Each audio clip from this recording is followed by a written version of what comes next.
ఉన్న నగరాలు రాష్ట్రాలే అంతంత గొప్పగా రాణించడం జరిగింది.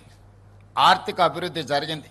ఈ ఆర్థిక అభివృద్ధి పరిశ్రమల యజమానులకే కాదు, అందులో శ్రమ చేసే ప్రతి చదువుకున్న చదువు లేని వాళ్ళకు కూడా ఉద్యోగ ఉపాధి అవకాశాలు కల్పించడానికి, ఈ దేశంలో నిరుద్యోగ సమస్యను శాశ్వతంగా నిర్మూలించడానికి ఈ సముద్రాలు, ఈ నగరాలు, ఈ నదులు, ఈ పరిశ్రమలన్నీ కూడా ఉపయోగపడ్డాయి.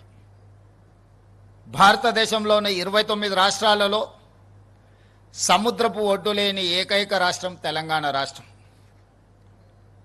మనకు అన్నీ ఉన్నా సముద్రపు ఒడ్డు లేకపోవడం, మనకు కృష్ణా, గోదావరి, అదేవిధంగా మూసి, ఈసా నదులు ఉన్నా ఈ నదులను సరైన విధంగా ఒడిసి పట్టుకుపోవడం వల్ల, ఈ నదీ జలాలను సరైన విధంగా వినియోగించుకోకపోవడం వల్ల కొన్ని తరాలు నష్టపోయినాయి. వీటిని వినియోగించకపోతే పర్వాలేదు, కానీ వీటిని కలుషితం చేసి కాలుష్యం వెదజల్లే పరిశ్రమలుగా ఈ నదులను మనం తయారు చేసినాం.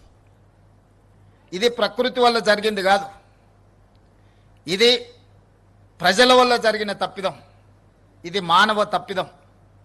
ఈ మానవ తప్పిదాన్ని తెలిసో తెలియకనో, ఆనాడు పరిస్థితులు లేకనో ఈ తప్పిదాలకు పాల్పడడం వల్ల గొప్ప చరిత్ర కలిగిన హైదరాబాదు నగరమే కనుమరుగయ్యే పరిస్థితులు ఈనాడు దాపురించినాయి. దీనికి ఉదాహరణే ఢిల్లీ నగరం. ఢిల్లీ రాజకీయ కేంద్రం. ప్రధానమంత్రి, రాష్ట్రపతి, పార్లమెంటు భవనాల నుంచి సుప్రీంకోర్టు వరకు పెద్ద పెద్ద విద్యా సంస్థలు, పెద్ద పెద్ద విదేశీ పెట్టుబడులు వచ్చిన ఢిల్లీ నగరం ఈరోజు ఆ నగరం వెదజల్లుతున్న కాలుష్యం వల్ల ఈరోజు ఆ నగరంలో జనజీవనం స్తంభించింది. వాహనాలను ప్రభుత్వమే నిలిపేసింది. పాఠశాలలను ప్రభుత్వమే బంద్ పెడుతుంది. ప్రభుత్వ కార్యాలయాలనే ప్రభుత్వం సెలవులు ప్రకటిస్తుంది. పార్లమెంటు కూడా సెలవులు ప్రకటించవలసిన పరిస్థితి వచ్చింది.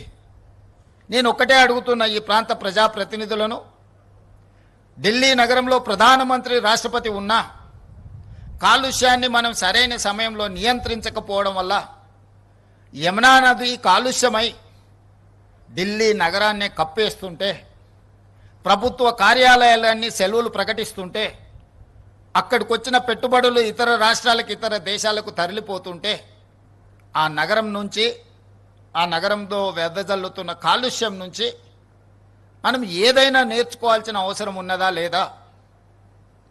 ఈరోజు తాత్కాలికమైన రాజకీయ ప్రయోజనాలు